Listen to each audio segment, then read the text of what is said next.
In New York's Rockland County, protesters stood outside town hall chanting, "Stop DataBank." And by the end of the night, a single planning board decision had stalled the project indefinitely. From a Florida county freezing hyperscale construction until 2027 to the U.S. Navy itself objecting to a California data center, the resistance to the AI build-out just found a new gear. And a $130 billion price tag. We begin in Orangetown, New York, where the fight over DataBank's Phase 2 expansion near Lake Tappan came to a head. Inside a packed town hall, dozens of residents waited to speak against the project while protesters chanted, "Stop DataBank." Outside, neighbors like David Rosen, whose property borders the existing campus, warned about noise and emissions from backup generators proposed near his property line. Company officials pushed back, blaming misinformation for the opposition. But the night ended with a decision that stunned the developer.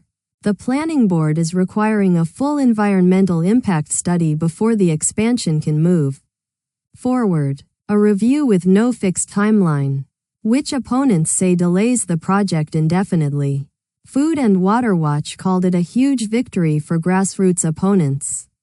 And a bigger question still looms: whether Orangetown's new data center moratorium applies to an application filed just before it passed.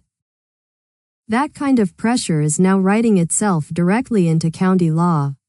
In Florida, Sarasota County Commissioners voted 5-0 to halt the acceptance, review, and approval of hyperscale data centers until at least July of 2027.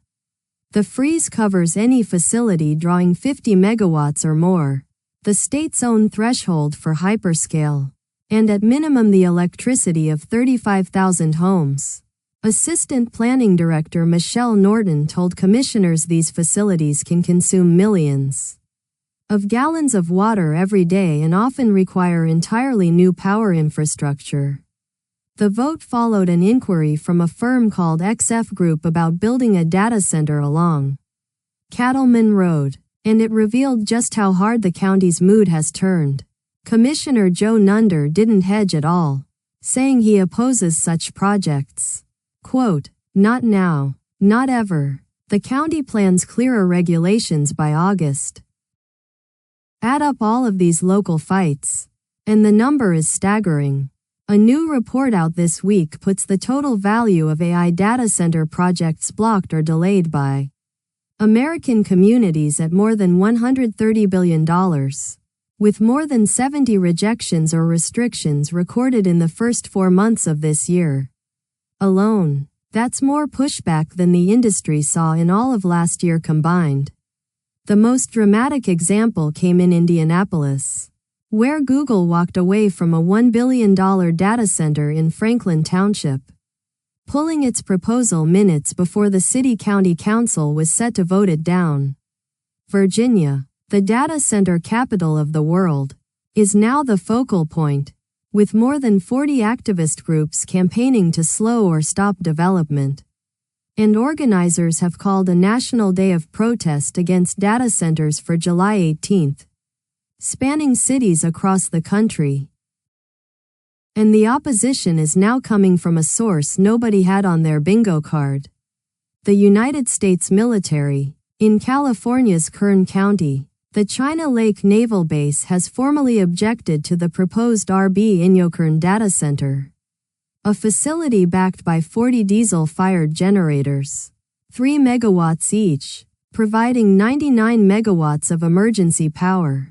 The Navy warns the plant's cooling system and generator exhaust would create a thermal plume that prevailing winds could carry directly over its adjacent weapons test range.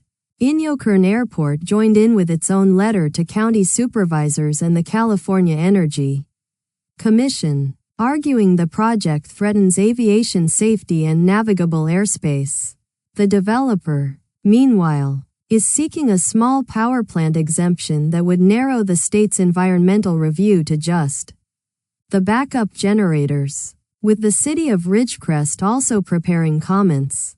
Regulators are under growing pressure to look much closer. Tribal nations are pressing the same hard questions in Idaho, and their case starts with electricity. The Shoshone-Bannock tribes have reaffirmed their opposition to a proposed AI data center at Pocatello's former Hoku industrial site. Ahead of a city council appeal hearing set for July 16, the tribes say their review of public records backs the city's own hearing examiner, who found the developer never supplied enough information for a meaningful review. On power, they argue Idaho's new law requiring developers to cover infrastructure costs is unlikely to stop rate increases, pointing to testimony that Idaho Power may not have enough near-term supply, and to the utility's recent rate case as evidence bills will rise anyway. On water, the developer's only answer to questions about cooling was a vague estimate of, quote, 4 to 5 houses worth of water, with nothing on cooling chemicals or risks to the nearby Portneuf River. Electricity is only half the ledger. Water is the other. And in Indiana it has Amazon answering to federal regulators. The state's Department of Environmental Management held a public hearing Wednesday on Amazon's application for a federal water quality permit at its data center project near New Carlisle. A permit that would allow the company to impact nearby wetlands and streams in exchange for buying mitigation credits. The project's water history is already contentious. Amazon previously sought permission to dewater the site at up to 35 million gallons per day, and in August of 2025 the company impacted a wetland without authorization. At the hearing, Jennifer Betts of the South Bend Elkhart Bird Alliance said Amazon had already partially destroyed a wetland without a permit, and that it remains unclear whether the company ever faced consequences. Written comments stay open through July 17 before regulators decide. City halls are scrambling to write rules fast enough. And in Texas, the first draft just got sent back. Fort Worth's zoning commission voted 7-4 to deny the city's first-of-its-kind data center zoning ordinance, ruling it needed more detail, stricter standards, and more review before it reaches the city council on August 11. And this wasn't a weak proposal. The draft would ban cryptocurrency mining outright, restrict data centers to industrial zones, and require at least 250 feet of separation from homes, up from the 20 feet industrial projects need today, plus rules on generator placement, noise barriers, lighting, and a 50-foot landscape buffer near neighborhoods. Commissioner Matt McCoy still called it insufficient, given how many variables remain unresolved. City staff say setback distances drew the most public concern of all.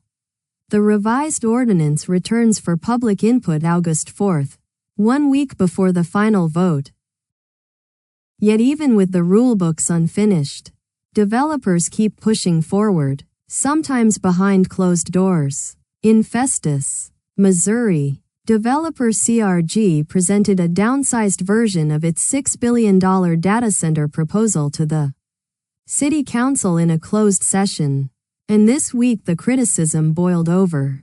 The company says the revised design would use significantly less electricity and switch to a closed-loop cooling system that reuses water with little to no wastewater discharge.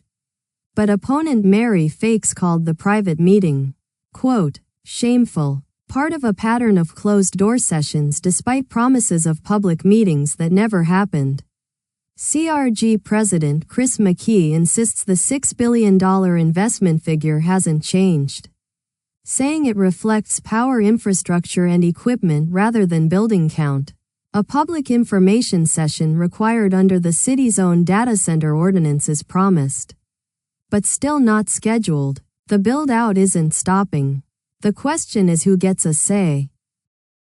Thanks for watching. If you found this useful, subscribe, leave a like, and drop a comment. It helps us cover more of these stories.